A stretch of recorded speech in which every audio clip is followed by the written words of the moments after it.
Bonjour à tous, aujourd'hui nous allons explorer un comportement souvent mal interprété chez le Malinois. Pourquoi certains d'entre eux refusent-ils d'être touchés sur certaines parties de leur corps? Cette question soulève à la fois des aspects liés à la sensibilité physique, au vécu émotionnel et à la communication non verbale de ce chien particulièrement expressif et intelligent.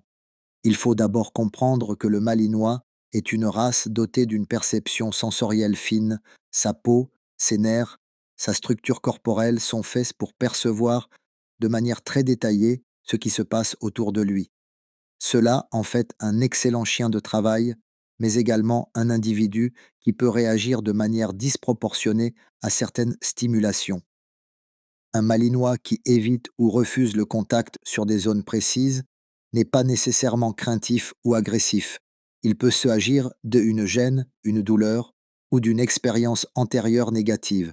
Par exemple, de nombreux chiens qui ont subi des manipulations brusques ou des soins vétérinaires mal vécus développent une sensibilité accrue sur la zone concernée. C'est et pourquoi il est important de ne jamais forcer un contact et d'observer avec attention.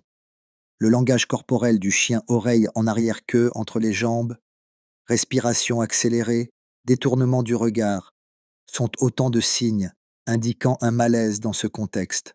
Une approche basée sur la désensibilisation progressive et le renforcement positif, très bénéfique. Il ne s'agit pas de conditionner le chien à tout accepter, mais de l'accompagner pour qu'il retrouve un sentiment de sécurité et de contrôle sur son environnement. Par exemple, si un Malinois refuse qu'on lui touche les pattes, on peut commencer par lui proposer un contact très bref, suivi immédiatement d'une récompense adaptée. On ne cherche pas à le contraindre, mais à associer cette interaction à une émotion positive avec le temps et la répétition. Ce type d'entraînement permet de réduire l'aversion et de favoriser une meilleure coopération dans les soins quotidiens. Il est essentiel de rappeler que la douleur peut être un facteur clé dans le refus du contact. Une articulation sensible, un muscle contracté ou une ancienne blessure peuvent rendre le toucher inconfortable, voire douloureux.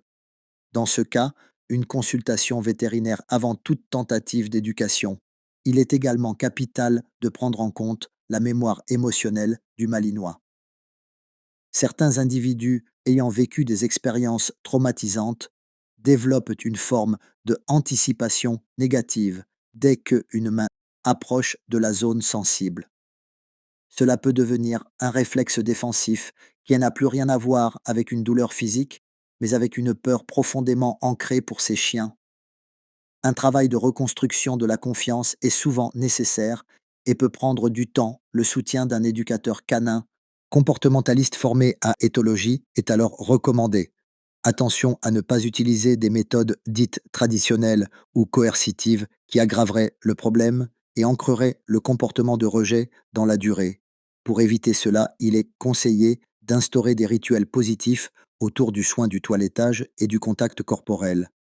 On peut utiliser des jeux, des massages relaxants ou encore des exercices choisis qui permettent aux chiens de participer activement et volontairement à l'interaction. Tous les exemples sont proposés à titre éducatif et ne doivent pas être reproduits sans professionnel. Les conseils délivrés ne se substituent pas à un diagnostic vétérinaire ou à un suivi comportemental individualisé en cas de doute. Il est impératif de consulter un professionnel agréé. La sécurité et le respect du bien-être animal sont au cœur de notre démarche. Aucune méthode évoquée ici ne repose sur la contrainte ou la punition. Le Malinois mérite une approche juste respectueuse et éclairée qui tienne compte de sa sensibilité et de son histoire. Et n'oubliez pas, restez connectés pour plus de vidéos. À bientôt.